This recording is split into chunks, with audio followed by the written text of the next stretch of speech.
আপনারা দেখছেন ২১শে টেলিভিশন।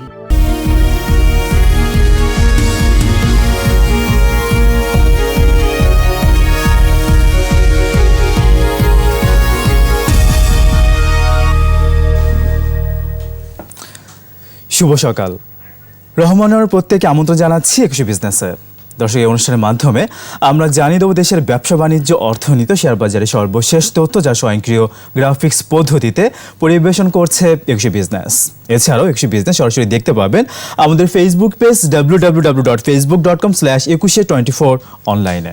দর্শক, দেশের পুঁজিবাজারের দিনের শুরু খবরাখবর জানতে আমরা চলে যাচ্ছি ঢাকা ও চট্টগ্রাম স্টক এক্সচেঞ্জ স্টুডিওতে। ডিএসিতে আছেন মাহবুব রহমান এবং সিএসিতে আছেন রাজিউর রহমান।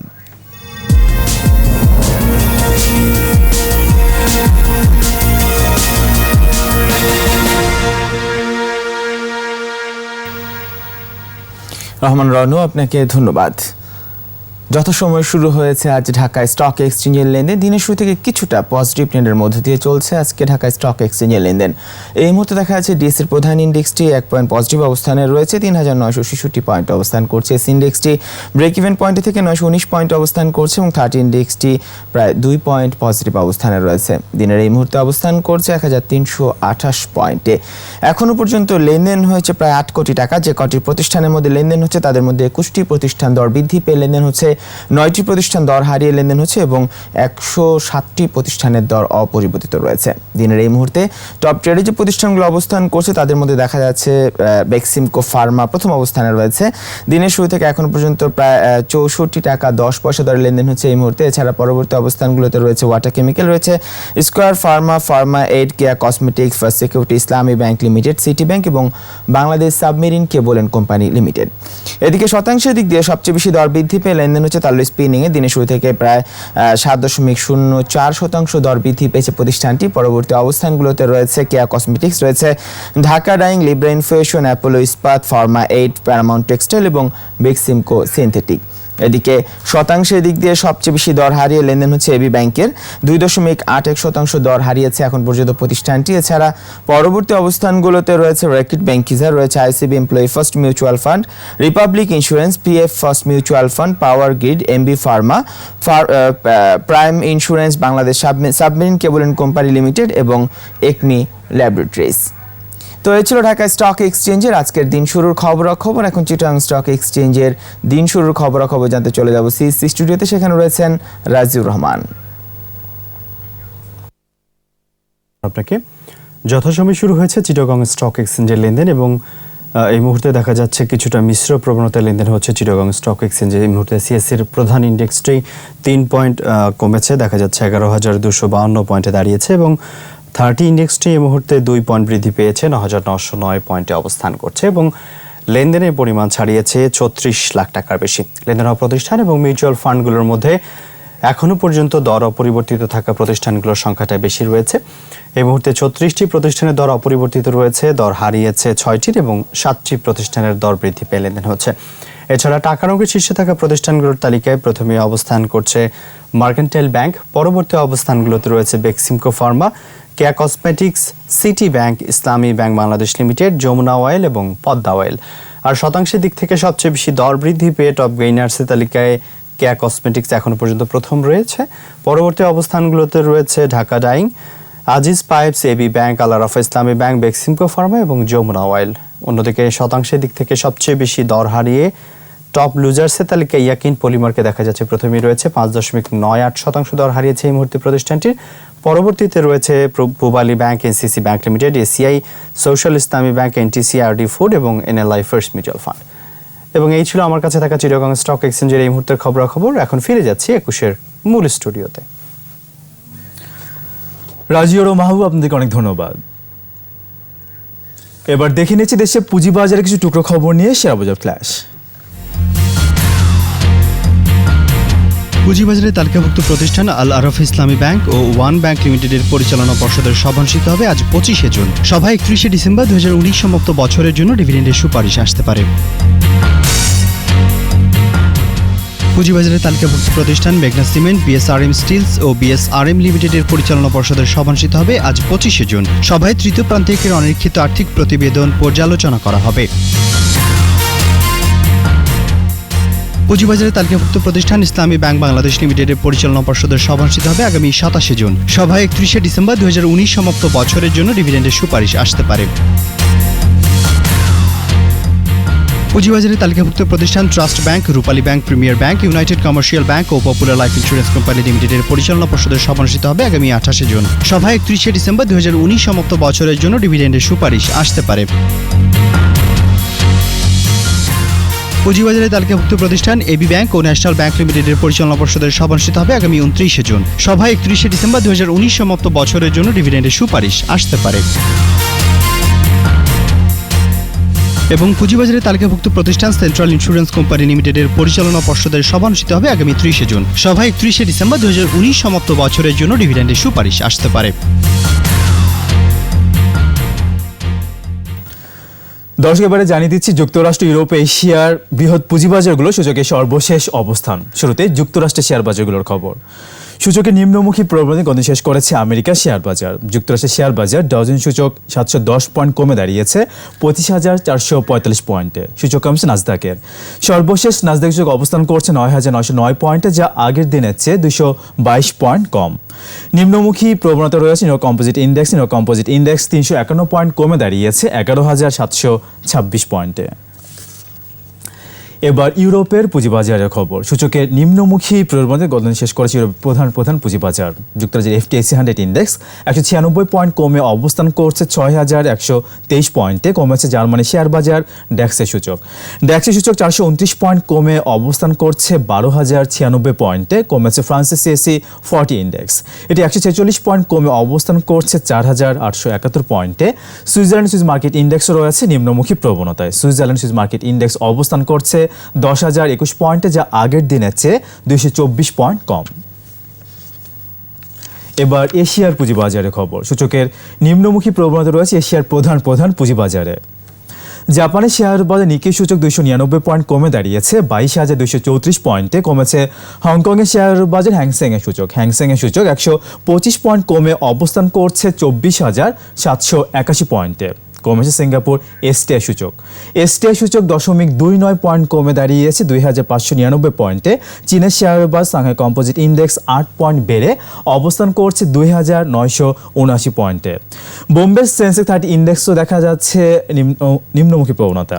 বোম্বে সেন্সেক্স 30 ইন্ডেক্স সূচক 561 পয়েন্ট কমে অবস্থান করছে 34,868 পয়েন্টে। কমেছে থাইল্যান্ডের থাই স্টক এক্সচেঞ্জ সূচক, এটি 13 পয়েন্ট কমে অবস্থান করছে 1,319 পয়েন্টে। দর্শক, এবার নিচ্ছে একটা বিরতি, ফিরে আসবো একটু পরে, আমাদের সঙ্গেই থাকুন।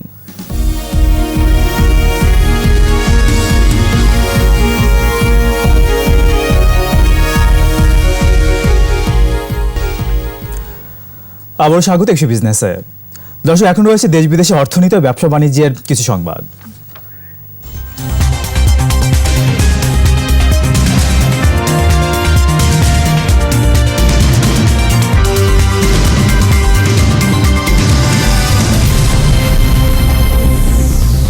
করোনা মহামারীর প্রভাবে চলতি বছর বৈশ্বিক অর্থনীতি 4.9 সংকুচিত হতে পারে বলে পূর্বাভাস দিয়েছে আন্তর্জাতিক মুদ্রা তহবিল IMF।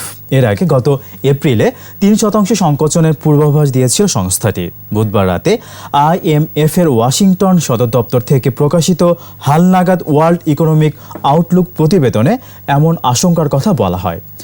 IMF বলছে করোনার প্রাদুর্ভাবে এবছর বৈশ্বিক অর্থনীতি 12 ট্রিলিয়ন মার্কিন ডলার ক্ষতির সম্মুখীন হবে। এ সময়ে উন্নত দেশগুলোর অর্থনীতি সংকুচিত হতে পারে 8%, আর উদীয়মান ও উন্নয়নশীল দেশের অর্থনীতি 3% কমে যাওয়ার শঙ্কা দাতা সংস্থাটির। তবে 2021 সালে বিশ্ব অর্থনীতি ইতিবাচক প্রবৃদ্ধির ধারায় ফিরবে বলে আশা করছে IMF। সংস্থাটির মতে আগামী বছর বৈশ্বিক অর্থনৈতিক প্রবৃদ্ধি হতে পারে 5.4%। এদিকে চলতি বছর ইতালি, ফ্রান্স, মেক্সিকো, যুক্তরাজ্য, স্পেন, আর্জেন্টিনা, ব্রাজিল, কানাডা ও যুক্তরাষ্ট্রের অর্থনীতি সবচেয়ে বড় ধাক্কা খাবে বলে প্রতিবেদনে জানিয়েছে IMF। করোনা সংকটের সময় কিছু জায়গায় অতিরিক্ত বিদ্যুতের বিল করা হয়েছে বলে স্বীকার করলেন বিদ্যুৎ, জ্বালানি ও খনিজ সম্পদ প্রতিমন্ত্রী নসরুল হামিদ বিপু। বিদ্যুৎ খাতের বাজেট নিয়ে সিপিডির আলোচনায় প্রতিমন্ত্রী বলেন, মিটার দেখে এর সমাধান করে দেওয়া হবে। তবে বিশেষজ্ঞরা বলছেন বাড়তি উৎপাদন ক্ষমতা এবং ব্যয়বহুল ভাড়া ভিত্তিক বিদ্যুৎ কেন্দ্রের কারণে গ্রাহকের উপর চাপ বাড়ছে। মেহেদী হাসানের রিপোর্ট। বড় বিদ্যুৎ ঘাটতি নিয়ে 2008 সালে ক্ষমতা গ্রহণ করে বর্তমান আওয়ামী লীগ সরকার। সে সময় স্বল্প, মধ্য ও দীর্ঘমেয়াদী পরিকল্পনার ফলে এখন বিদ্যুৎ উৎপাদন ক্ষমতা প্রায় 20,000 মেগাওয়াট, কিন্তু বর্তমানে বিদ্যুতের সর্বোচ্চ চাহিদা 12,000 মেগাওয়াট। সিপিডি বলছে বিদ্যুৎ ব্যবহার না করেও কিছু বেসরকারি বিদ্যুৎ কেন্দ্রকে এখন বছরে প্রায় 9,000 কোটি টাকা ক্যাপাসিটি পেমেন্ট দিতে হচ্ছে, যা সরকারের দেয়া মোট ভর্তুকির সমান। চাপ কমাতে এরই মধ্যে বিদ্যুতের দাম বাড়ানোর প্রস্তাব করা হয়েছে। এ অবস্থায় চাহিদা ও যোগানে সমন্বয় আনার পরামর্শ সিপিডির। 25% পরেও আমরা দেখতে পাচ্ছি আরো প্রায় 40% অতিরিক্ত ক্যাপাসিটিও কিন্তু এই সময়কালে হয়েছে। কুইক রেন্টাল যে প্রকল্পগুলো রয়েছে, এগুলো যদি ধীরে ধীরে ফেজ আউট হয় তাহলে প্রায় 2,000 মেগাওয়াটের মতো বিদ্যুৎ সাশ্রয় হতে পারে। GDP growth itself may not have been as robust as the public figures actually indicate. দাম বাড়িয়ে লোকসান কমানোর নীতি এবং এখাতের কিছু আইন নিয়ে নতুন করে ভাবারও পরামর্শ আসে আলোচনা থেকে। বিআরসির যে নতুন আইনটা একাধিকবারে আনকোয়ালিফাইড পাওয়ার বিআরসি কে দেওয়া হচ্ছে, I don't think that protects the consumer's right. The SPD Power Procurement Act capacity addition help করেছে, এটাও কিন্তু এটা আমাদের ইনএফিশিয়েন্সিরও একটা কারণ। অতিরিক্ত উৎপাদন সক্ষমতা নিয়ে ভিন্নমত বিদ্যুৎ ও জ্বালানি প্রতিমন্ত্রীর। 10% ডিরেটেড ক্যাপাসিটি ধরে রাখতে হবে। সেটা যদি বাদ দেন তাহলে আপনি 2,000 বাদ দেন 19,000 থেকে, তাহলে আপনার 17,000 মেগাওয়াট। 17,000-এর মধ্যে 1,500 মেগাওয়াট পুরোনো পাওয়ার প্ল্যান্ট যেগুলো রিটায়ার করতেছে একের পর এক, প্রতি বছরই দেখবেন রিটায়ার করতে, সেটা যদি বাদ দেই তাহলে আমার হাতে অ্যাকচুয়ালি আছে হলো 16,000 মেগাওয়াট। আমরা এই কোভিড সিচুয়েশনে দেখলাম 12,000 উঠে গেছে পাওয়ার। আপনার যদি কোভিড সিচুয়েশন যদি না থাকতো তাহলে কিন্তু আমি কিন্তু ট্রাবলে থাকতাম। করোনা সংকটের সময় অতিরিক্ত বিদ্যুৎ বিলের কথা স্বীকার করে তা সমাধানের আশ্বাস দেন তিনি। তাদের কোনো সমস্যা নাই, চিন্তা নাই, তারা যদি স্ব এলাকার তাদের যে বিদ্যুতের অফিস আছে সেখানে গেলে ঠিক করে দেওয়া হচ্ছে। মেহেদী হাসান, 21 টেলিভিশন, ঢাকা। আমরা ধরে নিচ্ছি বৈদেশিক মুদ্রা রিজার্ভ হু করে বাড়ছে, আর এতে প্রতিদিনই সৃষ্টি হচ্ছে নতুন রেকর্ড। গতকাল রিজার্ভের পরিমাণ দাঁড়ায় 35.33 বিলিয়ন মার্কিন ডলার। এর আগের দিন যা ছিল 35.09 বিলিয়ন মার্কিন ডলার। করোনা সংকটে রফতানি আয় কমার পরও রেমিটেন্স প্রবাহ বাড়ায় এই রেকর্ড, এমনটাই মনে করছেন বিশ্লেষকরা। এদিকে গত 23 জুন পর্যন্ত দেশে মোট রেমিটেন্সের পরিমাণ দাঁড়িয়েছে 17.77 বিলিয়ন মার্কিন ডলার। আর জুন শেষে চলতি অর্থ বছর মোট রেমিটেন্স 18 বিলিয়ন মার্কিন ডলার ছাড়াতে পারে বলে আশা করা হচ্ছে। গত মে মাসে 150 কোটি 30 লাখ ডলার রেমিটেন্স পাঠিয়েছেন প্রবাসীরা, যা এপ্রিলের চেয়ে 41 কোটি 66 লাখ ডলার বেশি। দেশের পশ্চিমাঞ্চলের সড়ক ও ডিজিটাল যোগাযোগ উন্নয়নে 50 কোটি মার্কিন ডলারের ঋণ অনুমোদন করেছে বিশ্বব্যাংক। বাংলাদেশ সরকারের western economic corridor and regional enhancement প্রকল্প বাস্তবায়নে এই ঋণ দেওয়া হচ্ছে। বিবৃতিতে বিশ্বব্যাংক জানায়, প্রকল্পটি বাস্তবায়িত হলে ভোমরা, সাতক্ষীরা, নাভারণ এবং যশোর ঝিনাইদহের 110 কিলোমিটার মহাসড়ক 4 লেনের হবে।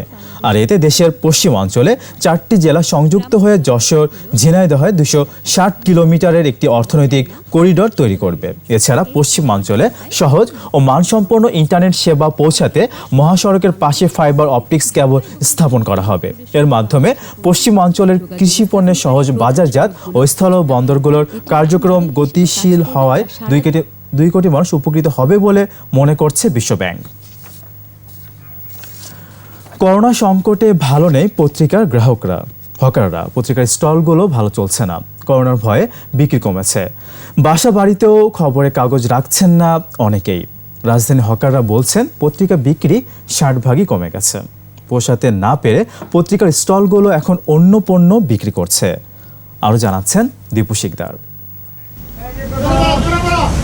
লিয়াকত হোসেন 40 বছর ধরে পত্রিকা বিক্রি করেন, এরকম সংকটের মুখে কখনো পড়েননি। করোনার সাথে 3 মাসের বেশি সময় ধরে বসবাস, শুরু থেকে ধাক্কা এসে লাগে লিয়াকতের মতো হকারদের উপর। মানুষ আওয়া যাওয়া করে না, এই জন্য বেচাকিনি বেশি ভালো হয় না। পাঠকের কাছে খবর পৌঁছে দেওয়ার আগেই সব জানা হয়ে যায় তাদের। দিনের তাজা খবরের হেডলাইন বলতে বলতে বাস, ট্রেন লঞ্চে কাগজ বিক্রি করেন তারা। বাসা বাড়িতেও সকাল সকাল কাগজ পৌঁছে দেওয়া তাদের দায়িত্ব। বাধা হয়ে দাঁড়িয়েছে করোনা। কাজ করবার নাই, দ্বিতীয় কথা মানুষের হাতে পয়সা নাই, হ্যাঁ এইসব অনেকটাই পত্রিকা চলতেছে না। এমন অবস্থায় ডেলি কি করতে আমাদের হকার কি করতে না খাইয়া অবস্থানে কি দিন কাটতেছে। সাধারণ ছুটির সময় একদমই কমে গিয়েছিল বিক্রি। করোনার ভয়ে অনেকেই খবরের কাগজ রাখা বন্ধ করে দিয়েছেন। রাস্তাঘাটেও বিক্রি কমেছে। একজন হকারে 500-700 পত্রিকা বিক্রি করতে বিভিন্ন বাড়ি ঘরে দিয়ে, এখন কোনো বাড়িতেও 1 কপি পত্রিকা দেওয়ার জন্য ঢুকতে দেয় না। স্টলগুলোতেও বিক্রি নেই। পত্রিকার অনেক স্টলই এখন কাপড়ের দোকানে পরিণত হয়েছে। কঠিন এই সময়টিতে ভালো নেই হকাররা। বিক্রি কমে যাওয়ায় তাদের চোখে মুখে দুশ্চিন্তার ছাপ। ব্যবসা বিক্রি নাই থাকার কারণে মনটাও ভালো না ভাই, ব্যবসা বাণিজ্যের দিকে তেমন মন নাই। এখন তো একবারেই কম, 3 ভাগের 1 ভাগ বিক্রি হয়।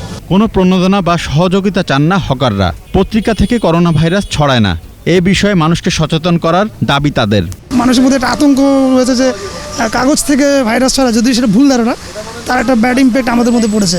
3 মাস আমরা কোনো বিলে পাচ্ছি না, যারা অ্যাপার্টমেন্ট আছে অ্যাপার্টমেন্টেও আমাদের করতে দিচ্ছে না। সহসা কাটবে দুঃসময়। খবরের কাগজ বাড়ি বাড়ি পৌঁছাবে। যানবাহনে যাত্রীদের কাছে খবর পৌঁছে দেবেন। এই স্বপ্নে দিন কাটছে হকারদের।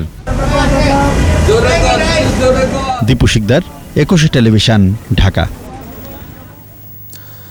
দর্শক, এবার নিচ্ছে একটা বিরতি। বেলা 11:30। আবার ফিরে আসবো একটু বিজনেসে আরও আয়োজন নিয়ে, আমাদের সঙ্গে থাকুন।